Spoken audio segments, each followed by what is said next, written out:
अस्सलाम वालेकुम dear students none چې کوم زموږ د کلاس ټاپک دی په ایکسل کې موږ سره چې کوم د ویک نم فنکشن دی او د ایر فراک فنکشن دی دا به ډیټیل سره ډیسکس کو سمپل موږ دلته وګورو دا موږ سره یو ټیبل دی په دې ټیبل کې موږ سره ډیټ دی دغه شانتي موږ ویک نم د لپاره یو ټیبل اوسته دی صحیح شو دې سلیکشن مې واستو کوم موږ دلته کلر لګونو سمپل دلته دله موږ سره فارمیټ ورکول شو ټیک تا کنه اوس ما سره د ویک نم فنکشن چې دی دا موږ سره مینلی یوز کیږي دی لپاره چې ما سره من کې کم یو ویک دی هغه ویک معلومولو د لپاره موږ دا ویک نم فنکشن یوز کو دلته دا ویک نم فنکشن سره موږ سمپل وایو چې زم چې دا 4 جنوري 2019 چې کوم دی دا کوم ویک دی مطلب دا چې سٹارټ ویک کې دی لا موږ سره اینڈ ویک کې دی صحیح شو نمبر اپ ویک په دې موږ د سکه شو کوي ورا سره سمپل دلته رالم ایکوال ساين مې ولګو او دلته مې ولګو ویک نم صحیح شو اوس موږ دلته ورما د سیریل نمبر زما سیریل نمبر سره دا دی را سره صحیح شو کنه زرالم ब्रेस में आपको एंटर बटन में प्रेस का ما دوی 4 जनवरी 2019 چې ما سره کم دی یو یاد ساتي چې د دې دا کم فارمیټ دی دا موږ سره بس کی ډیټ کې وی را سره صحیح ده کنه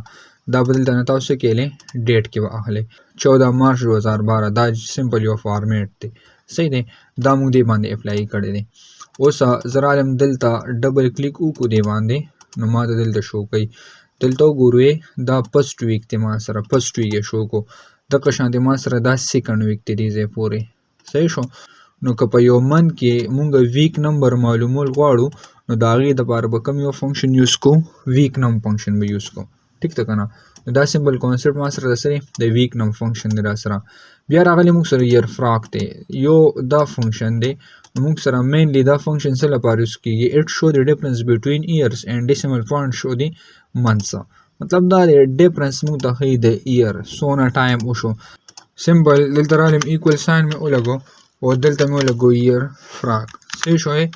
دا یو فنکشن مې ولګو اوس ما دوی دلته سٹارټ ډیټ سمپل یو ټیبل ما غوښتره ها دلته مې ولګو سٹارټ ډیټ کامه مې ولګولا دلته مې دا څه سلیکټ کو اینڈ ډیټ موږ سلیکټ صحیح شو او دلته رالم دا ब्रेस में आपको एंटर बटन में प्रेस का نو ما دوی چې 1 نومبر 2022 نو 1 نومبر 2023 پورې یو ډیفرنس سے هغه سره 1 دی را سره د ایئر لاندې مې ټریک کو اوس ما سره چې کوم دلته 20 نو دا به ایئر شو کوي او دا باقي چې کوم دی موږ سره دا من پر سره شو کوي صحیح شو کنه نو ایر فراک فنکشن موږ نارمل دی لپاره یوز کوم چې ما سره کوم دا پوینټ نه دی سایډ ته راغلی وي لیفت سایډ ته وي نو دا ایئر شو کوي دی بل سایډ ته موږ سره سیرا سره من پی را سره